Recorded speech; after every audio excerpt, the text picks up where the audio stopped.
Oh, come on now. Look out for a brother, man. Come on. Hey, check this out. Why don't you let me get a sip for 15 cents? Welcome back to Kingston Reviews. Derek here. Thank you guys for tuning in for another video. I really appreciate it. I appreciate it even more, all the new subscribers. Over 150 in the last week or two. Really appreciate that. So on this channel, we're going to talk about everything about culture, politics, basically everything that affects your life. I want to talk about it.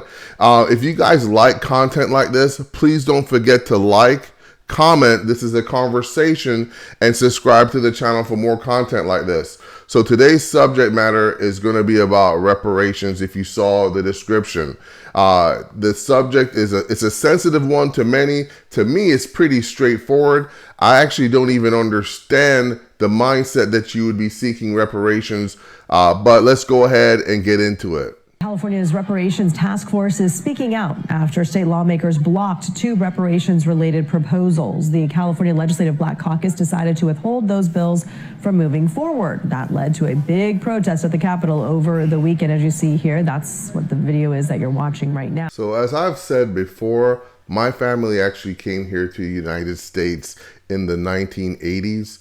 We actually came here originally from Jamaica. A lot of people ask, where's my Jamaican accent? Will it come out whenever I talk to other Jamaicans? Just like how Southerners, when they talk to their Southern friends, it comes out a little bit. That's how it is with me. However, one of the things that I noticed when I first got here was that America is really divided into groups. Whereas in Jamaica, we have groups from all over. We've got people that are from Pakistan, India, China, and our Jamaican slogan is out of many, we are one. And here I realized immediately that blacks were kind of separated into a separate group. And I think that they also separated themselves into a separate group. Okay, so when we came here to the States, we actually came to New York, to the Bronx, New York in the 80s. And if you're familiar with the 80s in the Bronx, let me show you a little bit about what that looked like when I first got here.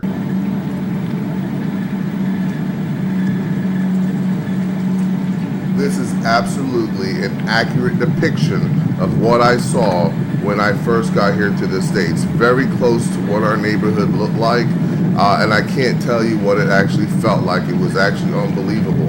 And one of the things that I realized about the culture in this environment, that it was absolutely negative. Like everyone was trying to destroy each other. I shared that with you guys to let you know that I do understand the concept that racism has affected the lives of many people, because I literally saw it with my own two eyes and lived through it. But what I wanted to share with you was more important than what you grew up in or what has happened to you in the past is what you do in the future.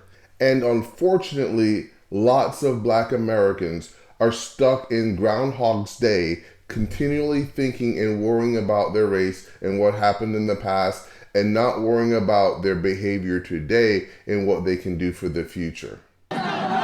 Emotions still high after this scene at the state capitol over the weekend. It's black people stopping their own people from getting their reparations. Reparations supporters frustrated by the Legislative Black Caucus's last-minute decision to block votes in the Assembly on proposals that would establish a state agency and state fund for reparations. So when you see a man like this begging the government, begging his fellow man, Oh, come on now. Look out for a brother, man. Come on. Hey, check this out. Why don't you let me get a sip for 15 cents? I find it absolutely disgusting.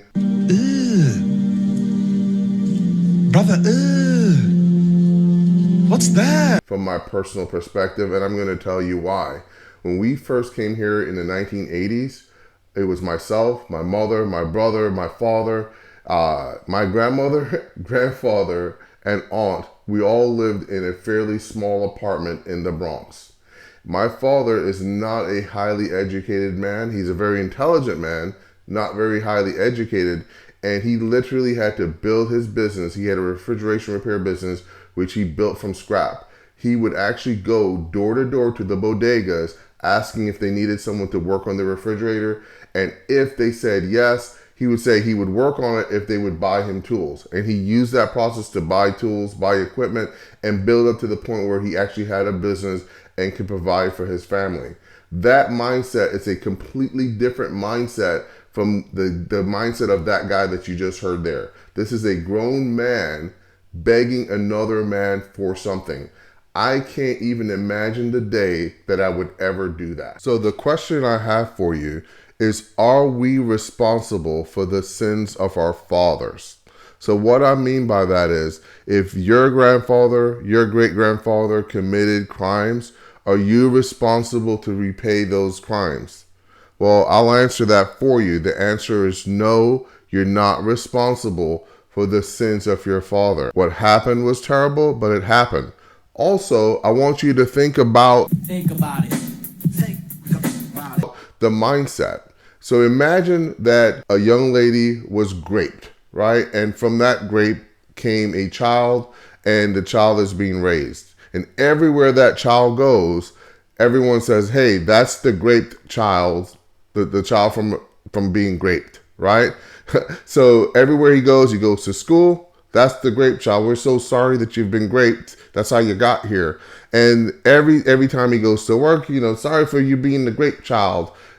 What's going to happen from that is that child is going to grow up with a mindset that he's different from everybody else, and he maybe even owed something, and he's going to have a core sense that he's not complete, that he's not like the others. They not like us. They not like us. They not like us. He's not like everyone else.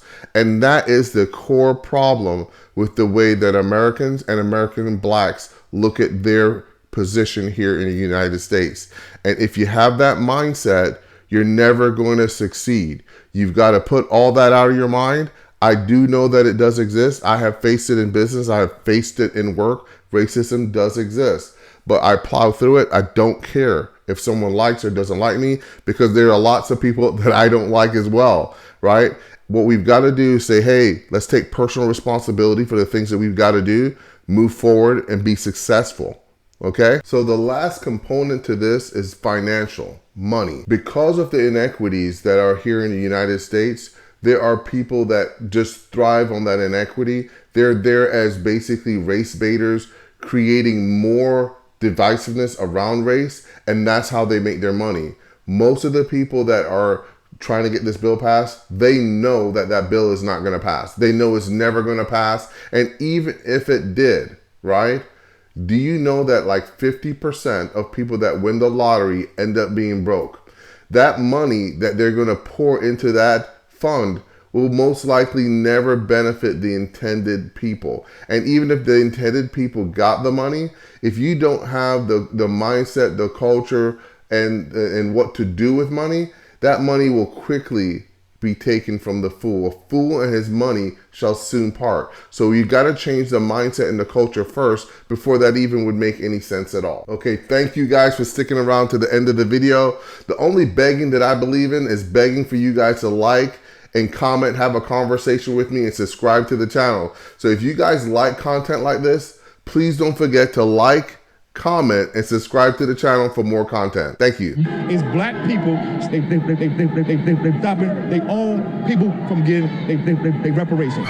Oh, come on now. Look out for a brother, man. Come on. Hey, check this out. Why don't you let me get a sip for 15 cents?